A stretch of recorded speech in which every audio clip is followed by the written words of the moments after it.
Good morning, everybody. Welcome to Hey Coach Tony. I'm your host, Tony Fiorino, and hey, each week here on Hey Coach Tony, we try to tackle the hottest topics in youth sports, and as always, we want to know what you guys are thinking, so we open up the studio lines. You can give us a call here at 855-HEY-COACH. That's 855-439-2622. Before we get things rolling this morning, obviously want to congratulate the St. Louis Cardinals on a pretty extraordinary postseason, culminating in last night's Game 7 victory. Also want to wish good luck to my kids. Sophia is playing in a lacrosse tournament over at Iona today, while TJ is suiting up, and kickoff just happened. He was called up to the JV to play in their playoff game today. Good luck, kids, and I'll hopefully have a chance to get my butt out of here and catch some of the games today. Well, hey, listen, occasionally on the show, I use the last segment for a bit of a rant, and I know some of you send me emails and you like the rant, and it's kind of fun. Well, you know, when there's a particular topic that gets me, I like to get into it a little bit, and sometimes I lose a bit of my cool, but this week I'm going to do something different. I'm going to start the show with a rant. In fact, this week's entire show might be a rant, because I came across a story, how else do I say it? It turned my stomach. There are two things in youth sports, and if you ever listen to the show, you know what they are. There are two things that I personally find repulsive.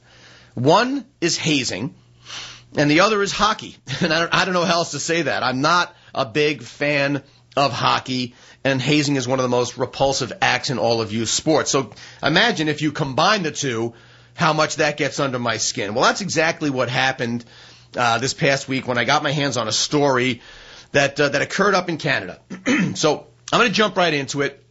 I'm assuming you're going to have some opinions about this. So like I said, we've opened up the studio lines at 855-HEY-COACH, 855-439-2622. If you're too much of a chicken to call the show, find me on Facebook. Just look for Hey Coach Tony on ESPN Radio. And again, if you have no backbone, you can like the page and post what's on your mind, and I'll see if I get to you there. But here's what happened. A 15-year-old hockey player up in Manitoba, Canada, fell victim to a hazing ritual along with other rookies on a team that's called the Nipawin Natives of the Manitoba Junior Hockey League. The initial hazing involved the rookies basically pretending that they were strippers. And so they were playing music in the locker room, the kids were undressing, and all the while they were being judged on how effective they were as strippers. Well, this was obviously, I would assume it was humiliating enough, but things, as is always the case, began to escalate from there. When the veteran players didn't think the rookies were doing a good enough job in their striptease, the hazing would continue and it would escalate. Well, escalate it did, because at the height of this hazing ritual, this one 15-year-old kid in question was held down while they call it a water bottle carrier. If you ever played or had a kid who plays youth football, it's like a six-pack of those big squeeze water bottles. Well, he was held down while one of these water bottle carriers, loaded with bottles and a couple of towels to add some weight, was tied to his scrotum. Yes, you heard me correctly. This weighted down object was tied to this young man's scrotum. And I think I can use the word. We'll find out next week if I'm not on the air. But anyway, he then was forced to drag this case of water bottles, weighed down with the towels, around the dressing room 3 times, again, aided with nothing but the use of his happy place. It's important to note that this incident, while reported this past week, actually took place at the end of September. The victim in this case finally told a friend. This is how this whole thing came about. He told his friend, and then word started to spread. And ultimately, word got back to his own dad, and that's when things really escalated as far as the reporting structure, because dad decided to step up and report this to the authorities. The Nipawin Natives, at the time of the original report, had its coaches and 16 of its players suspended, because you're starting to wonder, okay, they got caught, what happened? Well, the players and coaches were suspended anywhere from 1 to 5 games, and the team was fined $5,000. Now, while many people think this was a pretty light punishment, it is important to note, and here's the best part, after this incident became public, an apology was demanded, and some people say forced. Now, you shouldn't have to force an apology, right? And I know what you're thinking. That's the least they could do, right? Well, hold on to your hats, because guess what? It was the victim of this hazing ritual who was made to apologize. He was made to apologize to his teammates for, and I quote the article, for the way he handled the situation. You heard me right. This kid who had 6 liters of water bottles strung to his happy place was told that he had to apologize to the guys who did it to him. You would think the story couldn't get any dumber. Well, guess again. While the coaches and the players that were involved were suspended by the league for 1 to 5 games, the coaches and the administrators of the Nipawa natives did believe that there was more discipline to be handed out. Now, again, you're probably saying, thank God for that, right? What you should know here is that the additional discipline was handed down to, guess who? That's right, the victim. Again, the victim here was suspended from the team and as of today has already missed 7 games. So his suspension for coming out and acknowledging and reporting this ridiculous hazing act was greater than the suspension or the penalties of anybody else involved, including the kids and coaches directly involved. I don't get it. I don't know if I'm ever going to get it. I reached out to a lot of people to ask them to call in. My guess is everybody's going to wuss out. We'll talk more about that later. But if you have an opinion about this, just give me a call in the studio at 855-HEY-COACH. That's 855-439-2622. I did get a bunch of emails, and I'll try to get to some of those later. But as for the league itself, the Manitoba Junior Hockey League, again, when the story first broke, and it was earlier this week, they said, because I called them and they did talk to me, they said the punishment indeed fit the crime. Now, again, this was my initial conversation with the league. When I first heard this, I very professionally went through the roof, because at least they were dignified enough to call me back. Listen, if any of this stuff that's been alleged is even remotely true, then I would consider this, as just an outsider, I would consider this a case of sexual assault. And I think it should be treated as such. Now, then on top of that, for the coaches to make or even merely suggest that the kid apologize, I mean, that's like having, we tell women, who are embarrassed, and again, you can understand, or I should say, you can at least empathize or sympathize with a woman who is a rape victim. And what do we always say? You have to report it, you have to report it. Well, imagine if a rape victim struggled with coming forward, finally did, and then the police officers say, the way you reported it was not really the right way to do it. So we're going to bring the guy here into the room. We're going to disrupt your day, and you're going to apologize to the guy who raped you. I mean, this, I must be missing something. If anybody has any more detail, and you're not, because, I spoke to these guys directly. But if you have an opinion, give me a call in the studio at 855-HEY-COACH. Because the fact is, the message that's being sent here is simply that hazing is something that the league doesn't take seriously. And I know some of the league guys are listening, and I don't mean to speak too harshly, but you know what? We're going to talk about this, and if any representatives from the league decide to call in today, I know you got a meeting going on, but I want you to give me a call. The reason I want you to call also is, aside just from this horrible, horrible story, and it is a horrible story, we're going to talk in general about hockey as a sport, if you even want to call it that, because I don't, and we're going to talk about that in a minute. If you listen to my show at all, or ever follow me online, you know how much I detest, and I use the word, I detest hockey as a sport. And I'm going to keep throwing that in there to see if someone catches the subtlety. I detest it as a sport, and the message the NHL continuously sends to our kids. So whether you want to chime in on this story or give me your opinions on hockey in general, we'll have the studio lines open. The reason I go into all this and some of the specifics is because all day yesterday I got some emails, like I said. I got emails from angry hockey parents and angry hockey coaches. And they're all condemning me for my stance on hockey. and I'm going to tell you what I told each of them. Do me a huge favor. Tell me why I should feel any different. And guess what? Every single email chain that I had with people ended right there when I said, because I invited people to join me in the studio. I invited people to be dialed into the show because I'd love to have my faith restored. Actually, you know what? I never had faith in hockey. So I'd like to have my faith established in hockey, specifically in youth hockey. Man, not one coach or parent chose to engage in any kind of an intelligent dialogue, not even a debate. You know, I'll debate for the hell of it and to have some fun, but just an intelligent dialogue about the merits of hockey versus the negativity that it presents to our kids. Nobody decided to take me up on that, and that kind of gets under my skin. All right, anyway, listen, I want to get back to the story a little bit here because while it first came out on Wednesday or Thursday, I guess is when it first came out, there was an update on some new information that was presented to me yesterday through my phone call and through doing some late-night reading. I was so disgusted with the story that I personally tracked down the director as well as the coaches of these Nipawan natives. When I spoke with them, anybody care to guess what they had to say about this? I hear a resounding chorus of no comment. You guessed it. No comment. Was I going to let it go with that? No way.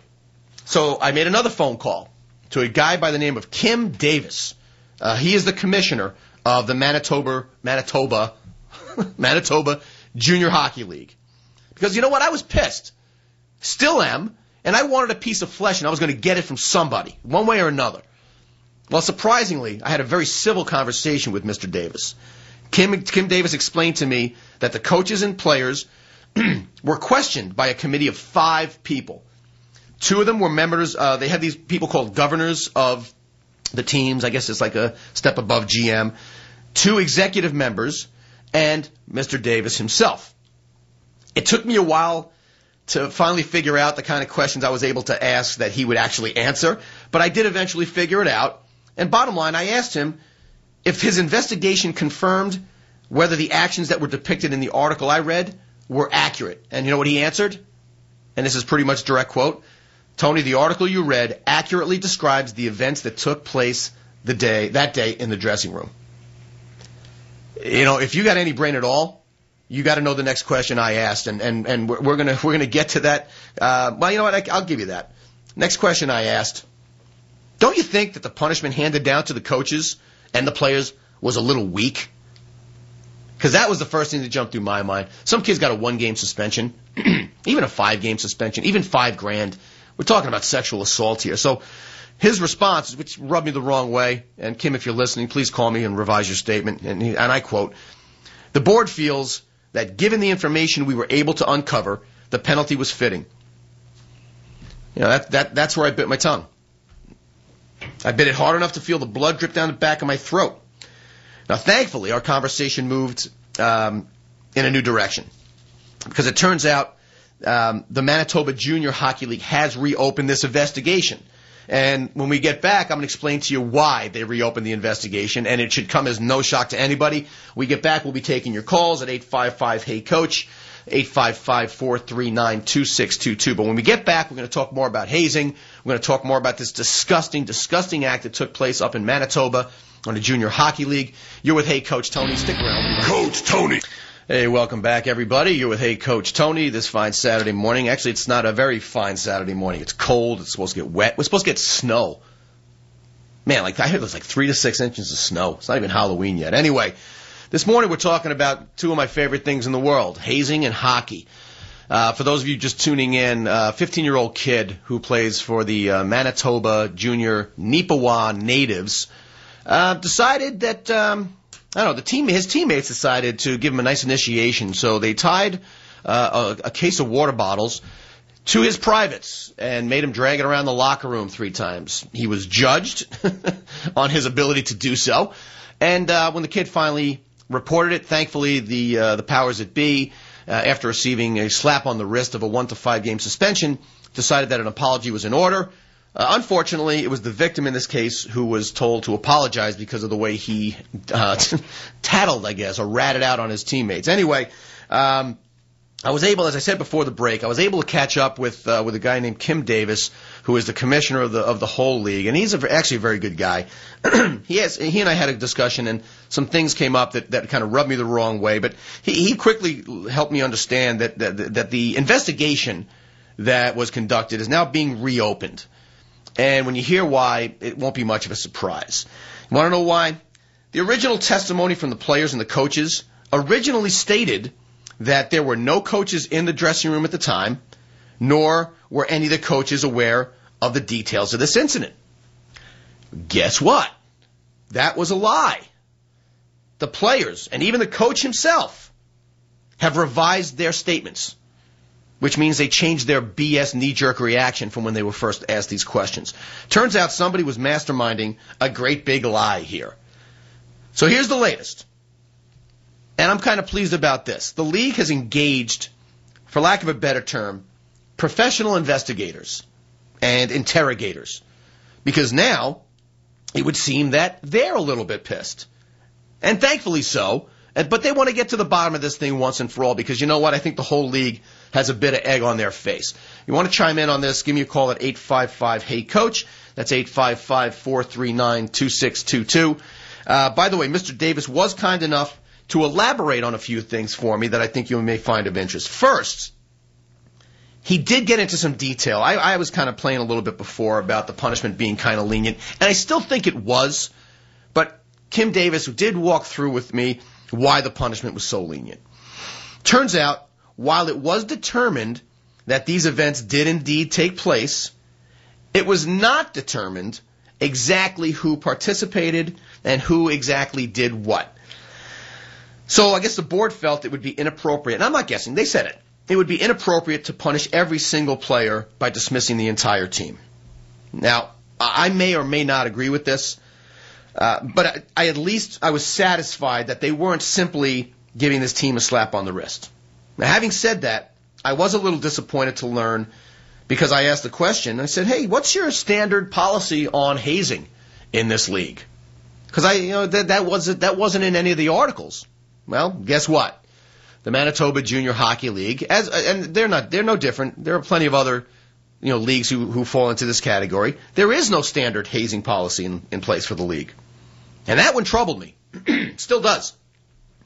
Given the very serious cases of hazing that have occurred over the past few years, you would think that every school, every rec league, every travel league, every AAU team, you name it, you would think that they would all have a strict and stringent policy in place for bullying and hazing. Well, hopefully my little chat with Mr. Davis, maybe that's going to light a fire under everybody's butt, and maybe they'll put one in place now, albeit a little too late. The one question I did ask that I wish I got a little bit more from, I asked Mr. Davis, if you find out that the coaches were there or even knew about this and did not come forward, what is the league prepared to do? I can tell you two things from the tone of his voice. First, this man seems sincerely and genuinely sickened by the events that took place, because you know what? It was in his league, and he knows it's under his watch. And that buck ultimately stops with him. But second, he was frustrated because he knows he's not allowed to speculate about what the eventual punishment's going to be. He doesn't know what's going to come out of this investigation. I'm one of the villagers right now with a pitchfork and a torch in my hand. I want somebody strung up. And well, I guess strung up isn't really the right term to use after a kid had his scrotum tied to a case of water. But I was hoping to hear him open up, a la Jack Nicholson in A Few Good Men, and erupt with a tirade of how he can't wait to kick these morons out of the league, and even go so far as to suggest criminal charges. Alas, all he could tell me was, I would hate to speculate about anything at this point. We're going to conduct a thorough investigation and leave this in the hands of people who are paid to get to the truth. You can't handle the truth. Anyway, 855-HEY-COACH is the line here in the studio. And by the way, shocker this morning. Haven't really heard from anybody who wants to try and defend the sport of hockey. Shocker. So I tell you what, please allow me to walk you through my true sentiments here on the sport of hockey and why I feel the way I do about how it's affecting our kids. First and foremost, hockey, more so than any other sport, has developed what I'll call a culture of violence. There's a true culture of violence. I don't think it's the most violent sport because, let's face it, there are sports like lacrosse and football where there's a lot more contact, there's a lot more violent contact. But yet, you don't see as many fights. I mean, they took a pathetic attempt at making lacrosse a professional sport, and they went for the shock factor of, oh, look at all the cool fights we have. If that's what you got, you don't. It's not a sport. If your draw to your audience is the fights, you really don't have much of a sport. But the fact is, there is again this culture of violence, and it culminated when even at a practice, and this was going back so far back, but you all remember the infamous hockey dad from Massachusetts who took particular offense to the way a scrimmage was being run, and so he decided, to take another dad outside, and he beat him to death. That's still the most sickening story in all of youth sports, with the possible exception of what I'm talking about this morning with this kid getting water bottles tied to his scrotum. I don't mean to laugh, but you know what? It's better than crying. The other thing that I find that was a real detestful portrayal of just the overall, I hate to use the word popularity of hockey because that's kind of an oxymoron, but anybody remember a couple of years back when hockey went on strike? Yeah, me neither. You know why? Because nobody cared. Nobody cared. NFL is going to have a lockout. It is every hour, on the hour, if not more so. It's in your face. It's on national news. People are talking about it because the impact it's going to have with gazillions of dollars of advertising and ticket sales and all this other stuff. If football went away, oh my God, wouldn't it be the worst thing in the world? Just yesterday, David Stern, commissioner of the NBA. What do we hear about this morning? The talks aren't going well. They're canceling a couple more weeks of the season. There may not be NBA. And I'm not a big fan of the NBA, but that's making news. Everyone's talking about why can't they just fix it? There's 2 percentage points. And everyone's concerned about what's going to happen when it's time to watch our NBA games. What happened when hockey, the NHL, went on strike? Somebody told me about it. I was like, what are you talking about? I had no idea what they were talking about. And everyone lost. When the other leagues strike, everyone comes out feeling a little bit better at the end. Everybody lost in hockey, including the fans, because when the NHL came back, when I was told that, I was like, oh, great. How come I can't see any games on CBS? How come I can't see any games on NBC? Oh, maybe on Fox. Oh, nope. Well, how about ABC? Nope. Damn. I guess it's just on ESPN. Oh, and I can't find it there either? You had to go to the Outdoor Life Network to see a hockey game. It's bad enough you got these Mongos who are watching fishing and hunting with their lives. You're not even out there fishing and hunting. You're watching it. Those are the people that are going to go watch the NHL? Wow, bravo, guys. Way to save the league. Drove me nuts. Anyway, the last thing, and it's the most important thing about why I despise hockey, it's the only sport where you're allowed to fight. Me and Steve's sitting in for Adam today, by the way, and I appreciate him doing so. Adam's at some shotgun wedding, Anyway, if Steve and I decide we're going to kick the snot out of each other during a professional sanctioned sports event, we can do so. And you know what the punishment is? You sit in the penalty box for 5 minutes. And it's become such an accepted form of behavior in the NHL that when those 5 minutes are over, Steve and I will be both skating on the ice again as if nothing happened. Show me another sport where that happens. It's the only sport where somebody with no talent, and they call them goons or enforcers, and the hockey guys know what I'm talking about, nobody makes it to a Major League Baseball roster because of their ability to fight. There are guys who make a living in the NHL because of their ability to be the enforcers. Wow, what a great, what a role model. What a role model. It's a disgrace. Well, see, I'm losing my mind already. It's not even 9:30. I'm losing my mind. But you want to know why I hate hockey? My kid plays football, they play basketball, they play soccer, they play baseball, and in each of those cases, they look to the professionals as their role models. What do you tell a young hockey player? How do you tell him, go aspire to be that? Making me sick. You better be fast as a skater, because otherwise you're going to get yourself beat up by one of these goons whose only job it is to get in there and mix it up and fight guys and try to intimidate. Come on. Got to be kidding me. And this whole idea that, hazing is used to build camaraderie and closeness with the team. That's another thing I heard all week long from these hockey morons, these Mongos. You know what? I think that's how it all started. This hazing stuff. I tell you what. I'm going off here, and I got to go to a break. When we get back, I'm going to talk a little bit about some of the nonsensical crap that was sent to me by these hockey goons who want to explain to me why fighting is important. They want to explain to me how there are life lessons in fighting and in hazing. All you Mongos, if you're not smart enough to type in the URL and listen online, then I'm missing you this morning. But I don't care. Listen, when we get back, we're going to take some more of your calls. We might get to a couple of the emails at 855-HEY-COACH. It's 855-439-2622. You're with Hey Coach Tony. Stick around. Tony. We'll be right back. Hey, welcome back, everybody. You're with Tony Fiorino and Hey Coach Tony this morning. During the break, my buddy Steve walked in here with a Zoloft. He was really concerned about my health, and I think I threw something at him on the way out. But in any event, apparently Steve was, I guess he's trying to calm me down a little bit. He's got some things to add about hazing. So you know what, Steve? Thank you for helping me do my deep breathing exercises.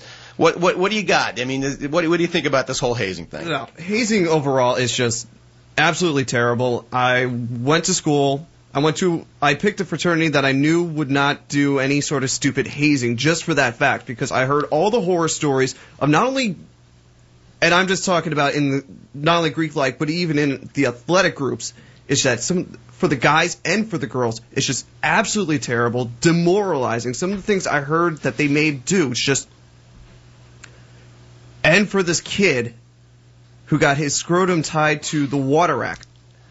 All this stuff is just absolutely phenomenally stupid. Well, it's not only is it stupid, but there's something that perpetuates this thing. I mean, like I said, I got emails during the week from idiots, and yeah, you're idiots. If you want to call me, go ahead. You're not gonna, because you can't defend some of the stupidity that I'm about to spew from some of these messages I got. The general consensus was hazing is used.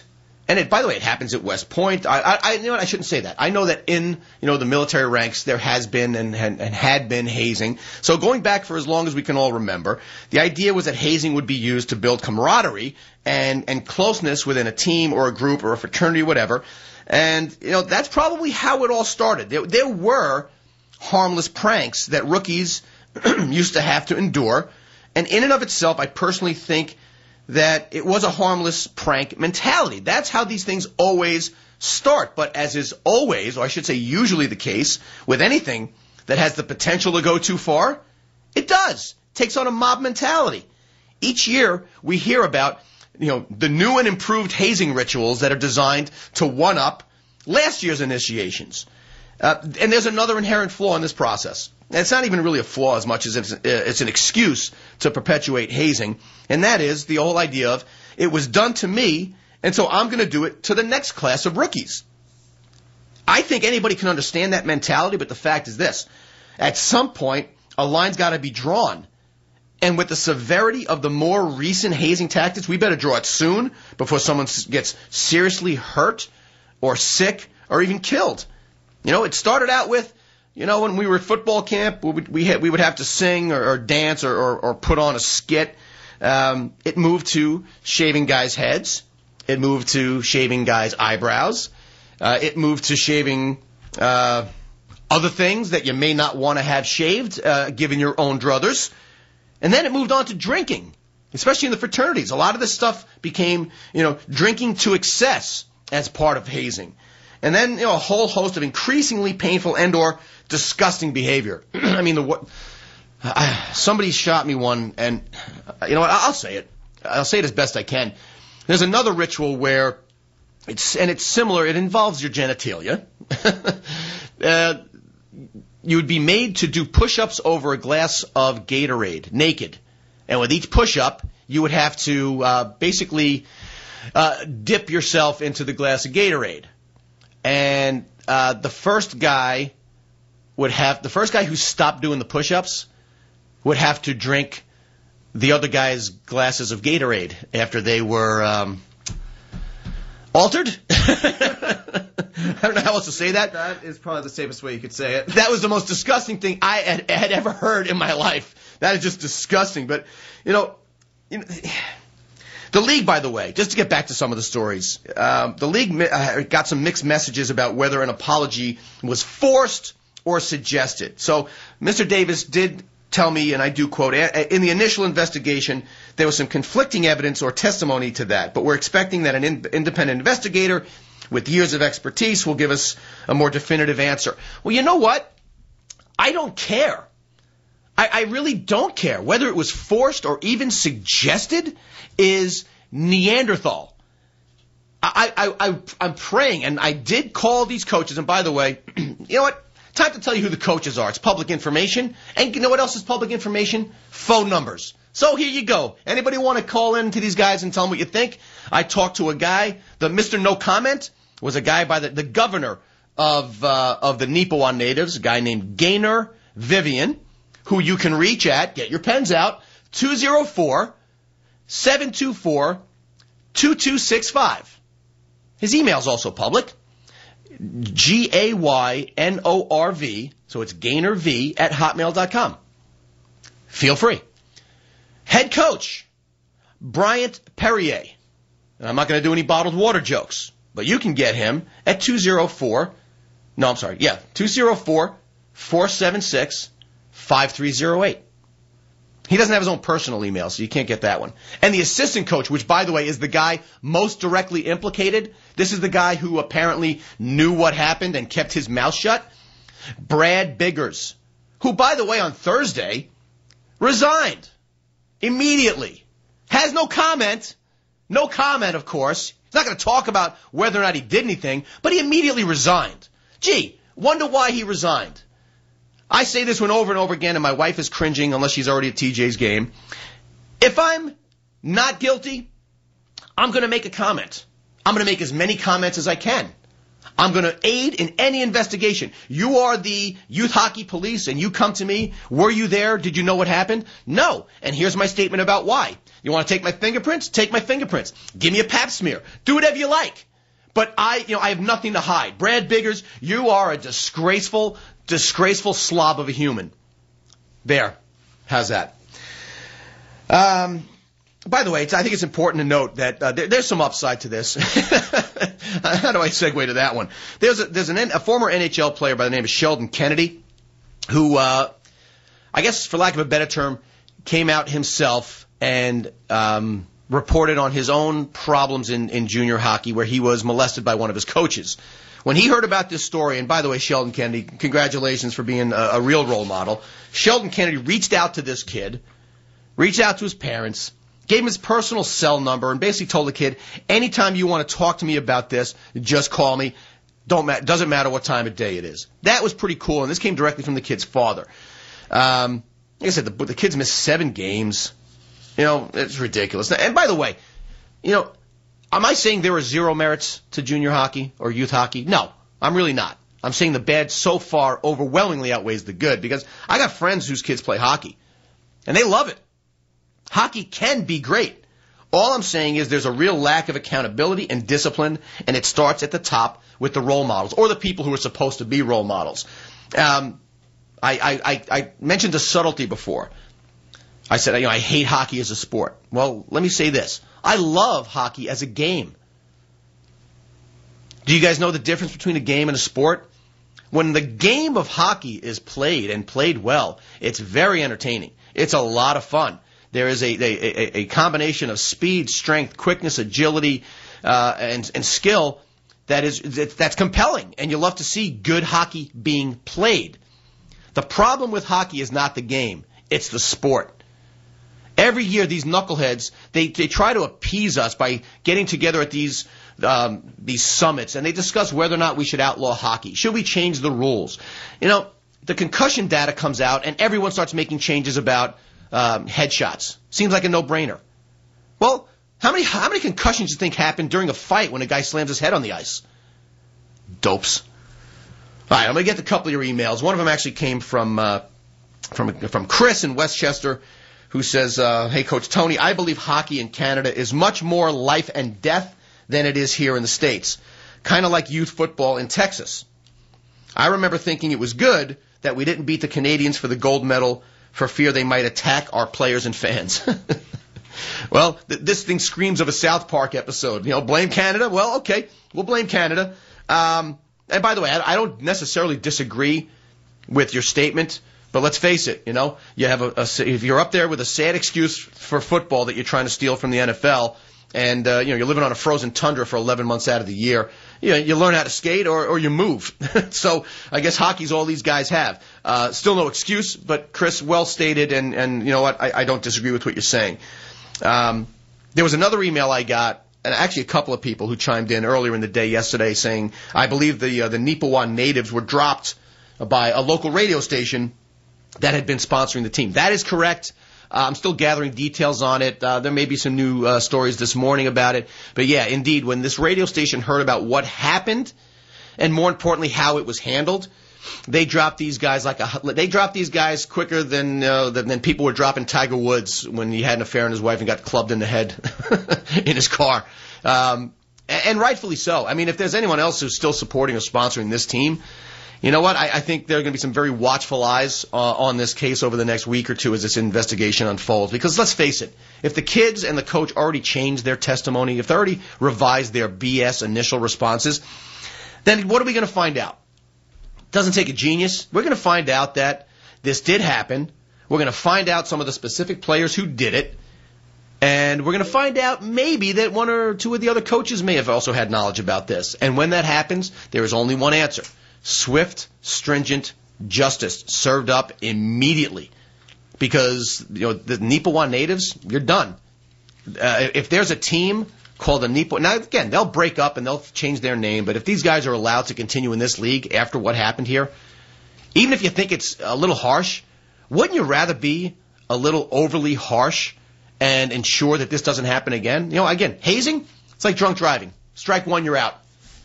There have been enough stories of kids who were killed or seriously injured or scarred emotionally for life from these incidents that if you find out that's the case, you are gone. No trial, no jury, no second chance. That's it. You're done.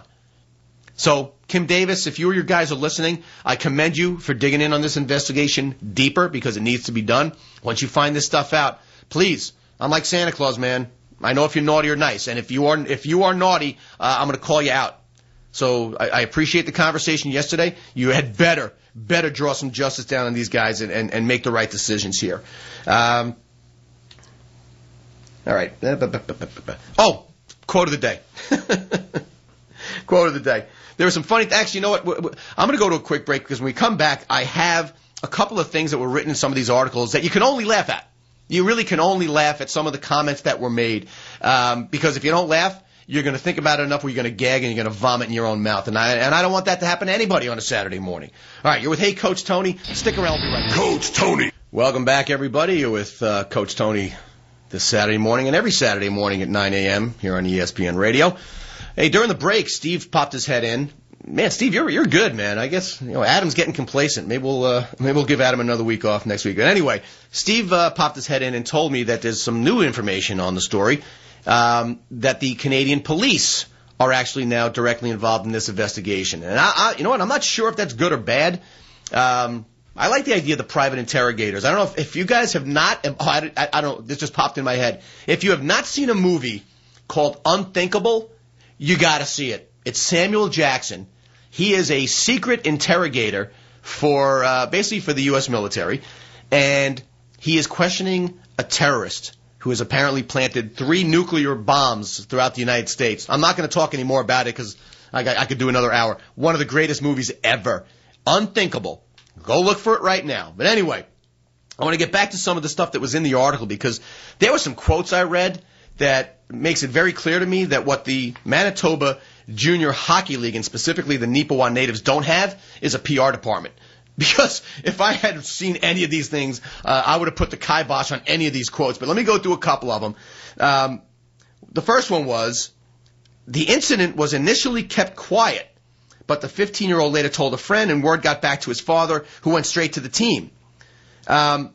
funny, but in the original article, it was stated that the team immediately forwarded the information to the league.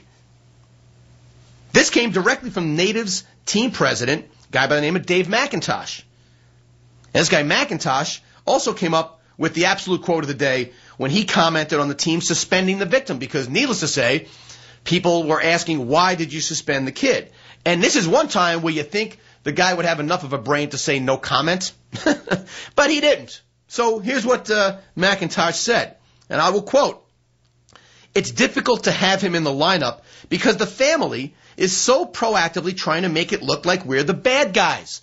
So it's pretty tough to accommodate him playing in the group." Hey, McIntosh, you could be the dumbest human I've ever encountered in my life.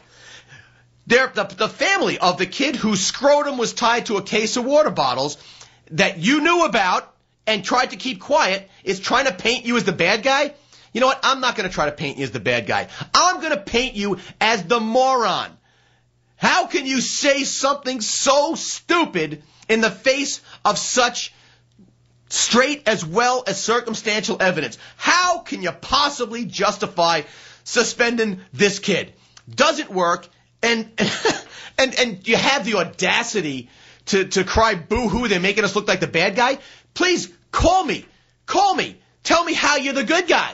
Tell me how you're anything short of the devil incarnate. You degenerate piece of garbage. You want more stupid quotes?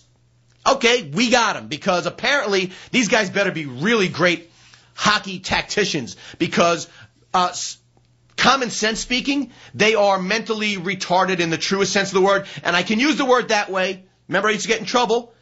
They are truly mentally retarded, because guess what? The quote that came from the coaching staff, this is according to the father, but the coach said the only way this kid would get respect back from the players is if he apologized for the way he handled it.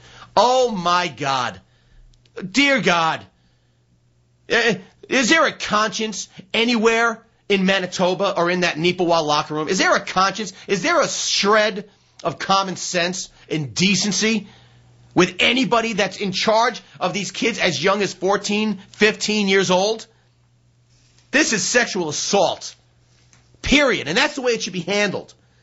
I hope when this investigation is over, and kid, if you're listening, and I hope you are, you had better file criminal charges and you had better file civil charges. Forget about your suspension. These are evil monsters, and they're in charge of our children. I want to see someone go to jail for this. You want to see hazing stop? You want to see drunk driving stop? You want to see illegal firearms stop? Strike one, you're out. In this case, send some of these kids are 18. I'm telling you, I want to see an 18-year-old Canuck go to jail for this. Because what was done is unconscionable. This kid's going to carry scars for the rest of his life. And thankfully, no one has sent out this guy's name, because this is one where, the kid was courageous enough to come forth. He was already penalized by the idiots that suspended him. And by the way, they're trying to trade him. Dopes.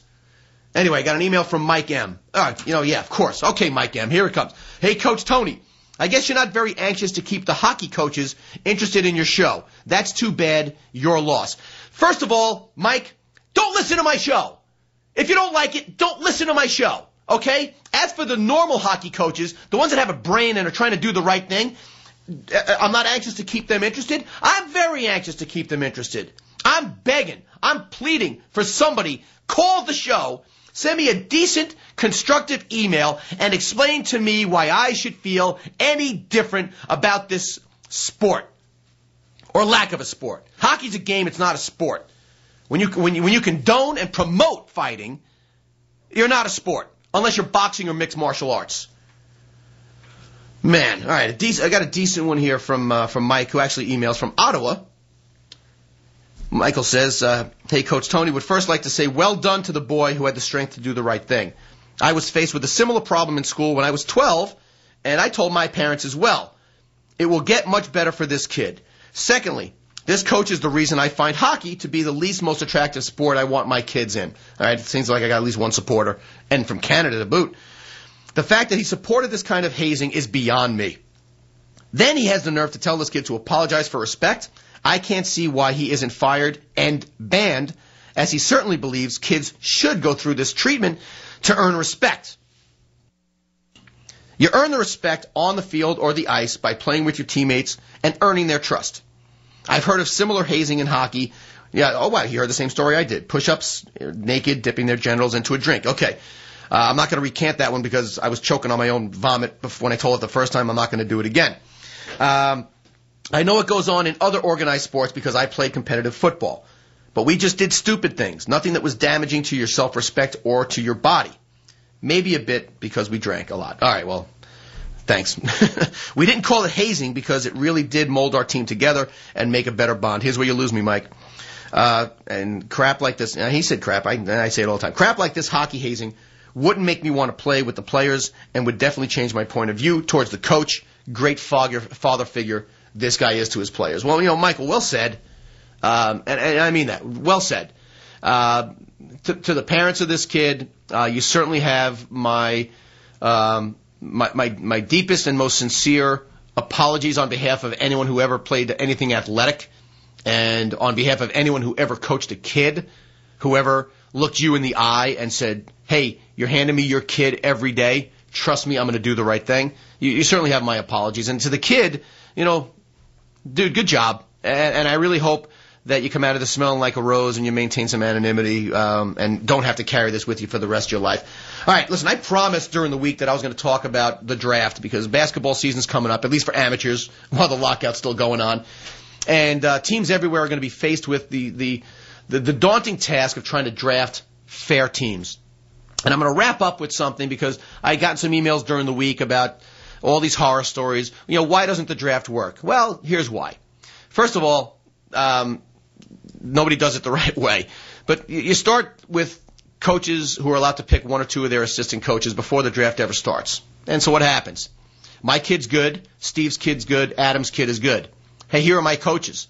So before the first pick is ever made, you may have the 3 top studs in the league already on your team. So bottom line is, you do that, and then you do this, whether it's round robin or double snake and all this nonsense you sit through when you do a fantasy draft that gets under everybody's skin. It just doesn't work. So here's what you do. We don't have time to go into a whole song and dance. If you're about to conduct a draft, pay attention, write this down, and promise me you'll tell me how it works out. I've done this in several sports. It works out great. First, there are no assistant coaches. You have one coach for each team. And the first thing you do is you assign a kid in the league for each team that mirrors each coach's son's ability. In other words, if my son's a 5, you better have 5 other 5s that are interchangeable with my kid. Steve's kid is a 4, likewise. Adam's kid is a 2. I'm picking on him because he's not here. Bottom line is you get all the coaches together and say, we are going to draft even teams. And you make sure the coaches know ahead of time that the team that you're drafting is not going to be your team. Draft the teams, agree they're all equal, and then what you do is, after the teams are all drafted, if they're not equal, you make some changes. You make sure that everyone says, if you got this team, would you be happy? And you only stop making the changes when you know no one has even said remotely, gee, I'd be unhappy with this team or that team, because it means someone knows something secret about a kid. Maybe he plays on another team, he's not going to be there all the time. Maybe he did really, really well last year, but he played out of his butt and he's really not very talented. These are the things most coaches keep a secret because they want to know who to draft. They fancy themselves the GM, the Brian Cashman, and so they like having this secret edge. They like recruiting their assistant coaches. They like knowing that the kid who didn't play ever in his life, it's because he was touring the country with the Harlem Globetrotters and he's really good, so no one else is going to pick him, and I'm going to keep my mouth shut. Well, like I said, once you've figured out that you have all these teams and they are all equal and every coach agrees, all the teams go into a hat. And you insist and enforce the fact that no coach can pick the team that he had himself drafted. In other words, if I pull my team, it goes back in the hat and I pick again. The result, when I've done this, has been nothing short of, case study. Our basketball league, when we did this some years ago, went from, blowout city, 2 good teams and 3 lousy teams, to, I think it was 5 games went to overtime. Games were decided on the last shot. It was the most exciting season of basketball that I think our town ever had. Baseball, same thing. We had parity. Shocker. You have parity in youth sports. Well, that was pretty compelling stuff for me. And I think there are still, if you've listened to the show, you may have heard me say this before, but there are still towns that don't do this. There are still towns that will actually go through this process, see outstanding results, but it doesn't make everybody happy. There are parents and coaches who like having the unfair advantage, and so they petition and lobby to get things changed back to the old way. Kind of ridiculous. My own town did it.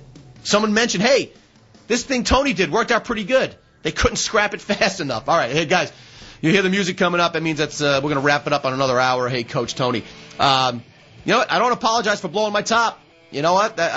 Hockey guys, email me. Get on Facebook. Do something. But convince me. Give me some faith in your sport, because right now it's a joke. Be sure to join me every Saturday at 9 a.m. for Hey Coach Tony on ESPN Radio. Enjoy the rest of the weekend, folks. Thanks.